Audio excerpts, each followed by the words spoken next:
Hello, I'm Sarah, a 45-year-old successful businesswoman. I run a thriving company with my best friend Georgie.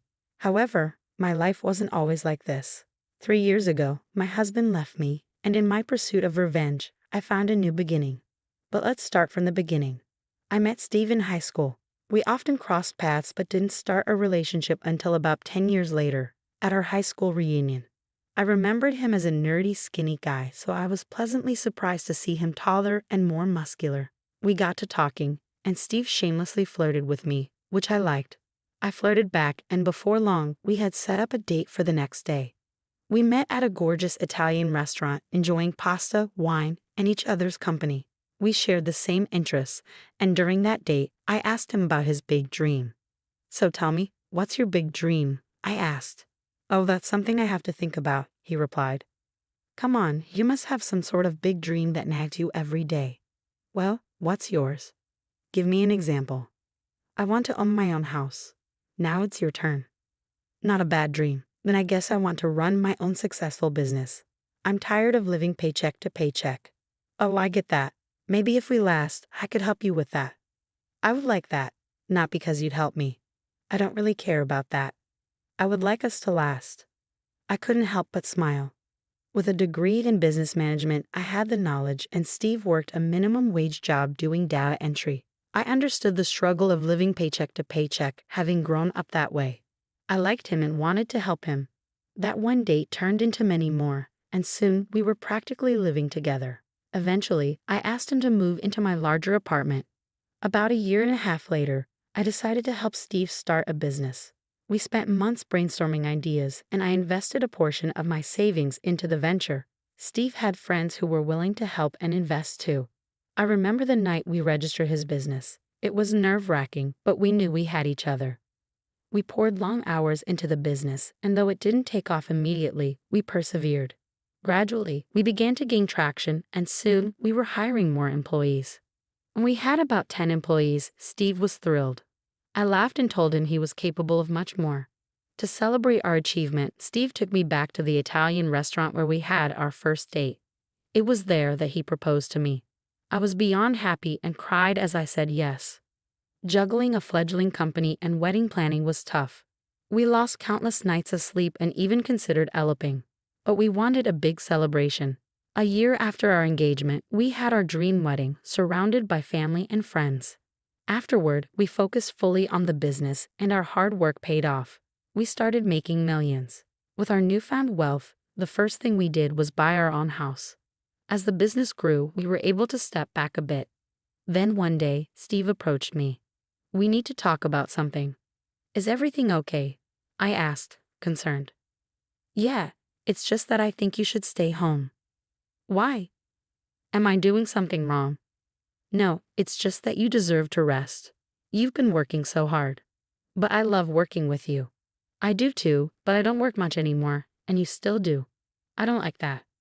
"So you want me to quit because you feel emasculated?" "No, I just want you to relax a little. You deserve it. Please for me." Reluctantly, I agreed. I took my new free time seriously, reading, catching up on shows, and treating myself to spa days. But along with the relaxation came a nagging feeling that something was wrong with Steve. He began withdrawing from me, spending less time at home and more at work. Or so I thought. One night, he came home from an office party reeking of alcohol and a woman's perfume. "Why do you smell like a woman? Is there something you need to tell me?" I asked. "What? No, nothing like that." "Is that a lipstick stain on your neck?" "Of this, some girl was dared by her friends to do it. And you just let it happen." I wasn't going to deny a woman a free drink. Unbelievable. "Are you sure nothing else happened? Are you accusing me of cheating? How dare you?" "No, I just wanted to be reassured." "Just leave me. I'm going to sleep." I just wanted reassurance, but Steve's defensiveness only made me more suspicious. My heart ached at the thought that he might be cheating on me. I hoped and prayed to every god that it wasn't true, but as days passed, I couldn't shake the nagging feeling. Some days, Steve still came home smelling like another woman. Eventually, my curiosity got the better of me. I hired a private investigator. I know it was a gross violation of trust, but I needed to know. If Steve refused to tell me, I'd find out myself. The PI followed Steve around for a month. I wanted to know everything at the end of the month so I wouldn't have to endure the pain of hearing bad news repeatedly. That month was the longest month ever. Each day felt like an eternity, but eventually, we reached the end. The PI asked to meet at a crowded cafe. I arrived early and waited anxiously. When he finally arrived, he carried a large folder. Inside were pictures of Steve kissing, going on dates, and even entering hotels with various women. My stomach dropped. I felt like throwing up. The PI looked at me with sympathy, but it got worse. I recognized the women. They were our employees. What was Steve thinking? Did he not realize how badly he was jeopardizing the company? Most of all, I was beyond hurt that he was cheating on me. Was this why he asked me to stop working, so he could sneak around behind my back? I was disgusted by what I had learned. It was a gross misuse of power dynamics in the workplace, and the betrayal after all the sacrifices I made for him was cruel. The following weeks were a blur of crying, sleeping, ice cream, and binge-watching TV. I don't know how the idea came to me, but after weeks of wallowing, I knew I couldn't keep feeling sorry for myself. Maybe confronting him would help. Maybe if he realized he would lose me, he'd change. Ha! What a fool I was. Steve, I need you to sit down and listen to me. Make it quick. I have somewhere to be. Yeah, probably at one of your young employees' houses. What? Yeah, I know about your affairs, which, by the way, is gross. Just because you make a lot of money now doesn't mean you get to abuse that power and take advantage of your employees, or to even forget how you got to this position in the first place. Look, I wasn't even trying to keep this a secret. I'm just surprised it took you so long to figure it out. Even you didn't care about me. Don't take this the wrong way, but after getting my position, I realized my worth. I deserve so much better than you. Excuse me. Well, you're not ugly, but you're also not exactly attractive to me. Anyway, what do you want to do about this situation? You are unbelievable. Does our relationship mean anything to you? It was fun while it lasted. I'm guessing you want a divorce. Don't worry, the papers will be here by tomorrow at the latest. As a token of gratitude, you can have the house. I have to go. Bye. I was burning with anger. I wanted to hurt him. I didn't care how. I needed to get back at him. All my sadness and hurt turned into an intense anger that made my skin feel like it was on fire. In the days I waited for the divorce papers to arrive, I started plotting my revenge. My first idea was to target his business. His business had changed him and made him this entitled man. So I would tear it down and through it, tear him down. I would love to watch him crash and burn. Since I already had experience starting a business, thanks to the late nights spent with Steve, starting a second one would be a piece of cake. This time, instead of being two inexperienced people, I invited my best friend Georgie, who had opened many successful businesses herself, to help me out with my new venture. I decided to let Georgie be the CEO because I needed my name to be less visible so I could silently take down Steve's company. By the time Steve and I had settled our divorce, I was the owner of our house. I decided to sell it and use the money as an investment in my new firm. It was beyond risky, and I lost a lot of sleep in the first few months, but our sharp business minds allowed Georgie and me to make smart decisions. Pretty quickly, our company began to grow and make huge profits. Another thing to note was that Steve's company began to nosedive. Steve partied too hard and began to neglect his job, which is probably why he never saw us as a true rival. If I had been in his place, a company like mine would have made me panic, but Steve was too busy partying and sleeping with any young woman who gave him attention. Georgie and I steadily expanded our firm, hiring more people and expanding our markets. We also monitored the stocks of Steve's company closely. Georgie and I came up with our next course of action after a few too many glasses of wine. You know, I am grateful for you, I said. Oh honey, I hardly did much. Most of this is your hard work. Plus, I would never turn down the opportunity to get back at Steve. You never really liked him, did you? I'm just saying he manipulated you into funding his firm and working there for free. It was so risky, and then he completely ditched you. Are you sure this is all the revenge you want to get on him? What do you mean? We're beating his firm in the markets and will soon be the #1 firm. What more can we do? Look, this is the kind of revenge a friend would get on their other crappy friend, not the kind of betrayed wife would get on her ex-husband. How about we buy out his company? Buy him out? How are we possibly going to do that? We don't have that kind of money, and I don't think Steve would be willing to give up his cash cow. We definitely don't have the money to buy it outright, and I think the same about Steve. But you know what we do have money for?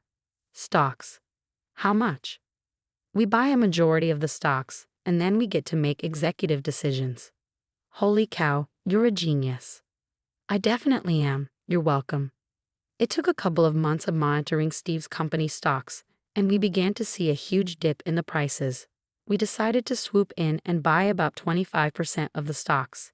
This gave us an exclusive veto and a place at the table to make executive decisions as planned. With each passing month, Steve's neglect of his company worsened its profits. They eventually had to ask us for funds to keep the company afloat. Did we have the funds? Of course. Did we give it to them? Of course not. We also blocked their efforts to raise funds via their other investors and stockholders. As a result, their company began to crash.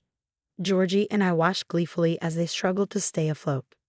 Desperation set in, and Georgie requested a meeting with Steve's board of directors. Steve never showed up, but in a last-ditch effort to save the company, the board decided it was best to sell. Since Georgie and I held the majority vote, Steve's input wasn't needed. We bought the company for practically nothing. The rush of happiness and satisfaction at what we had accomplished was overwhelming. Just 2 days after the paperwork for buying Steve's company was processed, Steve showed up at my house. I don't know how he found my address because after my business took off, I bought myself a new house, known only to a few family members and Georgie.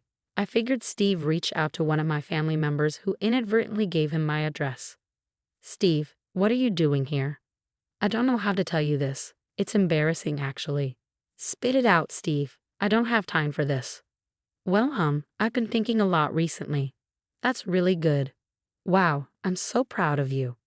Please let me speak. I've been thinking, and I realize that I really miss having you in my life. If you don't mind, would you come back to me? How come the sudden missing? Is it because your company is dying? How do you know about the company? The situation hasn't been released anywhere yet. Well, to answer your first question, I'm not interested in coming back to you. To answer your second question, you're going to miss more than me. You're going to miss your company. Huh? I just bought it. What? Oh, Steve, you really should have paid more attention to your firm instead of partying and sleeping around. Why would you do that? You knew it was my biggest dream to own a successful company. You were unbelievable. I tried to tell you it was unfair that you were leaving me after I helped you start your business, but you didn't care. Neither do I right now. I wish you all the best. Goodbye. I shut the door in Steve's face with a smirk. It was exhilarating to watch Steve fall from his high horse. In the days that followed, my company officially bought Steve's, and the media was made aware of everything. Steve tried contacting me multiple times, but I just blocked him. Eventually, all the employees he slept with came forward and spoke about their experiences with Steve. The public was outraged. They sued him for gross misconduct, and Steve lost a lot of money in settlements. Steve struggled to get back on his feet. He even emailed me asking for financial help, claiming I was responsible for his downfall. I wrote him a strongly worded email, making it clear he was the only one responsible for his situation. I refused to help him and warned that if he continued to contact me, I would report him for harassment. It's been a few months since all this transpired. I thought it would hurt to see Steve struggle, but it actually felt freeing. I don't know what's happening with him anymore, but I do know that I'm thriving. My business is doing great, and Georgie and I are working towards taking the company even higher. For the longest time, I let Steve's words and thoughts of me affect me, but it took a huge push for me to see otherwise.